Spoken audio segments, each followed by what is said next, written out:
Life is hectic. Some days are just a blur. We're Jay and Laura LaFoon, and we help busy couples stay married for life. Welcome to the Married for Life podcast.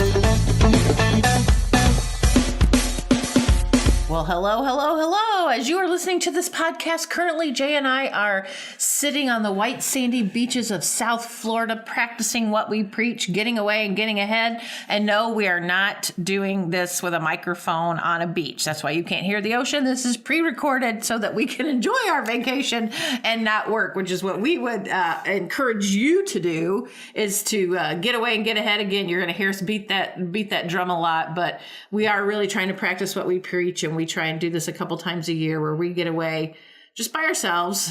For the benefits. Yes, of our marriage. That's right. But yes, we do love getting away and getting ahead, spending some time. Just, South Florida is one of our, we go back there quite often because we know the area. We have our favorite restaurants. We have our favorite grocery stores. We have our favorite key lime pie, which is at Publix. We have our favorite seafood places. And so we really just enjoy going back time after time. And we are blessed to be able to do that. We had people who gave us a timeshare years ago. And it is wonderful for us to be able to just kind of decompress, do some reading, and just enjoy each other's company and God's creation of watching the ocean and sticking our toes in the sand. Yes, I've got a pet peeve when we go to the beach, and that is, God's symphony at the beach is the crashing of the waves and the screeching of the seagulls. That's the symphony. But, people have to bring their boom box to the beach, and just drives me nuts.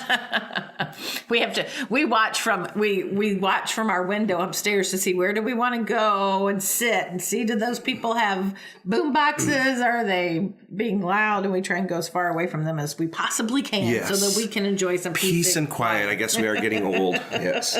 Well, today we're going to be talking about being one versus oneness. Yes, but before we do that, we've got a shout out from a listener. Our greatest marriage challenge is money. If we ever argue, it's over our finances. Help!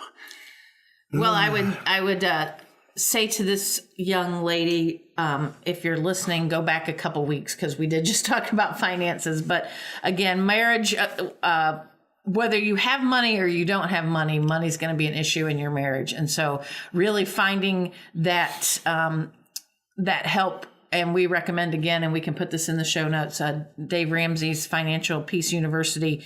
It is just something that we know has helped thousands of people. Hundreds of thousands. Getting on the same page about money. And it is a very difficult thing. It was hard for us early on in our marriage. And it still is sometimes. But really, Financial Peace will help you make a budget, stick to the budget, getting on the same plan as far as what you want to spend your money on and all that kind of stuff. And so really... And then we also recommend finding a financial advisor, and we would definitely recommend Thrivent Financial. Thrivent Financial is a Christian organization that helps people be wise with God's money, because it really is God's money. It's not ours. We just have been charged with how to use it. So today we're talking about the difference between being one and oneness. Yes. Because there is a difference. There's a huge difference. Oneness is a feeling of closeness.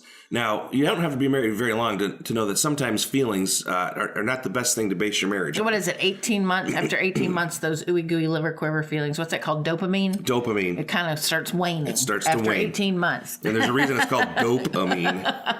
Because when you fall in love, you're just big dopes. But so oneness is a feeling. Being one is acting or existing as a single unit. And when your marriage is doing that, when you're acting as one, you are acting, in our opinion, the way God intended marriage to be. And if you look at Scripture in Mark 10:6-8, it talks about the fact that, a man shall leave his mother. Well, we see that in Genesis. A man shall leave his mother and father and cling to his wife, and the two will become one flesh. Now, we always think of that as being physical. They're becoming one flesh. Which is not a bad thing. Physically. No, it's not. And but really, this is talking about, as Jay said, that one flesh, one body, one person, that existing and acting as a single unit. Right, yes. The actual Hebrew word basar that is used there, it means acting as a single person.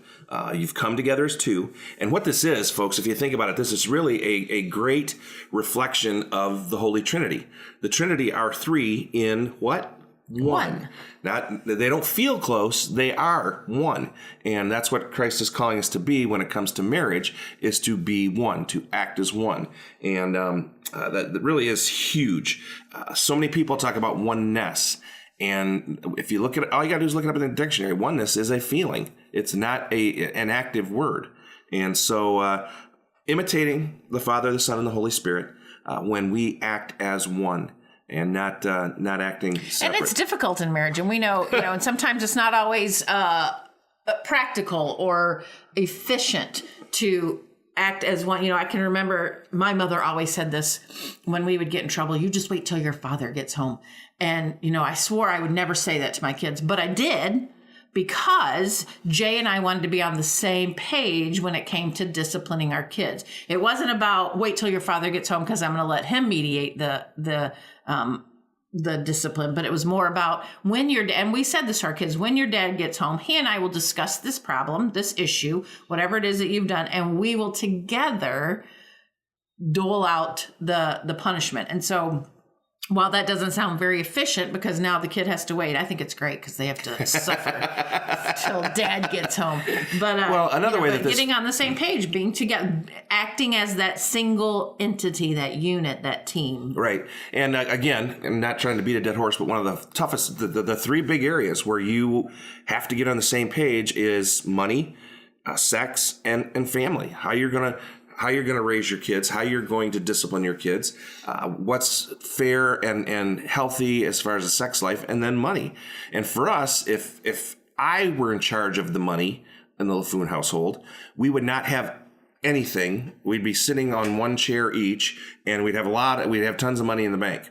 If Laura did the money, we'd have everything but no money. Right. We have really cool stuff, but no money. So where we've landed is a compromise where we've got a budget, which Laura used to think was a 4-letter word, but we've got a budget, and we follow that budget, and it allows us to have some nice things, but also to put some money away for our retirement. But it really is that acting as a single unit, existing as a single entity, and saying this is the marriage of Jay and Laura, and we're not talking about losing who you are or your personality or the dreams and desires that you have, but meshing them with your spouse in such a way that you all act as a single entity and unit. And when we come back in the second half of the show today, we're going to be talking about practical ways that you can do just that. Hi, everyone. This is Paul Thomas, Director of Live Events here at Celebrate Ministries. It's giveaway time on the podcast, and we want to give you a copy of Jay and Laura's DVD called Holy Sex. Here's what you have to do. Email us at podcast@jayandlaura.com. That's podcast@jayandlaura.com, and let us know what your greatest challenge in your marriage is. We'll pick a winner from all the emails we receive, and the winner will receive a copy of Jay and Laura's resource DVD called Holy Sex. Now, for those of you with mothers and daughters in your lives, we have an event for you. Memories on Mackinac takes place on June 23rd and 24th at Grand Hotel on Mackinac Island. It's an event for mothers and daughters of all ages to celebrate their unique relationship and bond. Laura LaFoon will welcome guest comedian Leanne Morgan to this year's event, which includes a porch reception, a 5-course dinner, and the opportunity to make memories that will last a lifetime. If you want more information about this event, please visit memoriesonmackinac.com. Now, if you'd like to bring Jay and Laura to your church, we're now booking into 2020. Email us at podcast@jayandlaura.com for more information. Now, let's get back to Jay and Laura LaFoon. So, how do we practically be one? How do we do this in real life? I mean, come on, Jay and Laura. We work at 2 separate jobs. We sometimes it's like we're ships in the night. Well, one of the best ways you can start being one now is to change your vocabulary. Eliminate the words I, me, and my, and replace them with we, us, and our. When it comes to everything, it's our kids, it's our issue, it's our problem. One of the best illustrations in all of my life that I ever heard was from a good friend of ours. She actually worked for us for a period of time, and her husband, he admits, I'm not saying anything out of school here, but he is a recovering alcoholic, a recovering narcoholic, a recovering self-medicating doctor, and has had a rough time with substance abuse throughout their marriage. And what our friend says is this: She says, we have an addiction issue. Folks, that's powerful. That's powerful. It'd be very easy to point the finger and say he's got the addiction issue, but she realizes that they're in this together. And the only way that he can stay sober is with her help. And I think what a marvelous, selfless, and thoughtful act just by changing her vocabulary. And it is just listen to how you speak during the day. Frequently I'll catch myself or catch Jay saying my son or my daughter. Oh, really? It's just your daughter or your son? When one of them's doing something wrong, it's her daughter, her son. But, just using that type of vocabulary, and like Jay was talking here about a crisis or a problem, this is our problem. It's not yours or mine. It's our. And this is not my money or your money. This is our money. They are our kids. This is our house. Again, just that little change changes your attitude and changes your perspective as you change your vocabulary. And I had a young lady come up to me at the end of one of our shows, and she said, Laura, I so believe in what you guys are talking about as far as being one, and you just need to tell people this story every time you talk about being one, because I just want you to I want people to understand how this affects your marriage. And she went on to tell me that when she and her husband got married, they made an agreement that when they were out and about without each other, so she's out with her girlfriends, he's out with his friends, whatever, they could spend up to $50 a month without consulting each other. So if she was out shopping at Target or whatever, she could spend $50 without consulting him, and vice versa for him, whatever he was doing.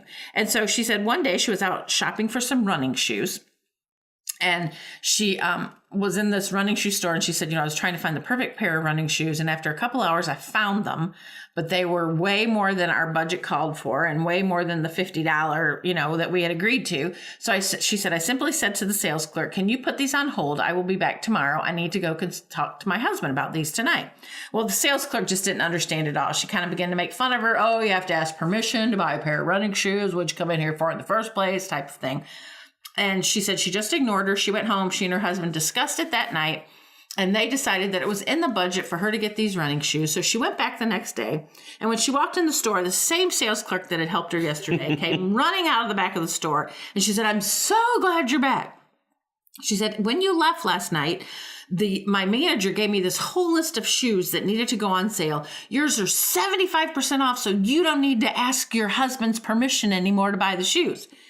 And the young lady that was sharing the story with me said she didn't even try to correct the sales clerk because she wasn't ever going to understand. But she said, Laura, the point is this. When you act as a team, you exist as that single unit. You take your marriage and say, we are a team.